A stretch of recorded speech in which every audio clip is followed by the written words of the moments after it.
I'll talk a little bit about winning. So when we talked about what it meant, when the students said they didn't have textbooks, what did this look like?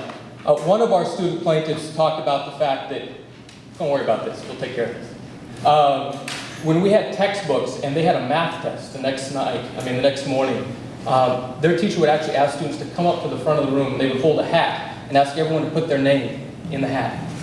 Because then they were going to get to pick their name out of that hat to find out who it was who actually got to take a book home that night. So if you were lucky, you actually got to study out of your book for that math test. If you weren't so lucky, you didn't get a book. You had teachers, and I'm sure some of you here in this room may have had this experience, hopefully not recently, thanks to women, but where you're going out and having to make photocopies of all your materials because you didn't have enough books for the students. And at a certain point, usually in the spring semester, you just didn't have the budget to do that anymore. So students, you didn't assign homework because students, you just didn't have the photocopies to send home. So those students just didn't even get homework, didn't get to study at night. And so you had teachers talking about they didn't cover certain materials because they just didn't have the textbooks that were necessary.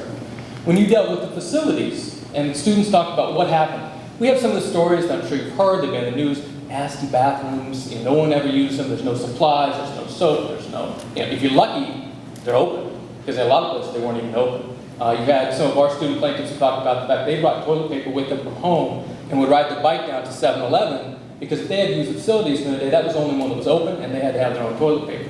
And this isn't a public institution that's supposed to be conveying how our society values each child and values them and provides opportunity. And this is what they were being asked to do. A lack of air conditioning, a lack of heating. We had teachers and students who talked about the fact that during the winter they would come with beanie caps on and big overcoats and they would huddle up and sometimes even bring little space heaters because that was the only way you had heat during the room. You had teachers who got emphysema, you had students that would talk about the entire electrical grid would fail on really cold days because every teacher brought in a little space heater, right? So they didn't have electricity on top of everything else. And yet they would meet their friends or folks that they saw from across school and see these gleaming schools, right? Some of you may be fortunate enough to attend some of these places.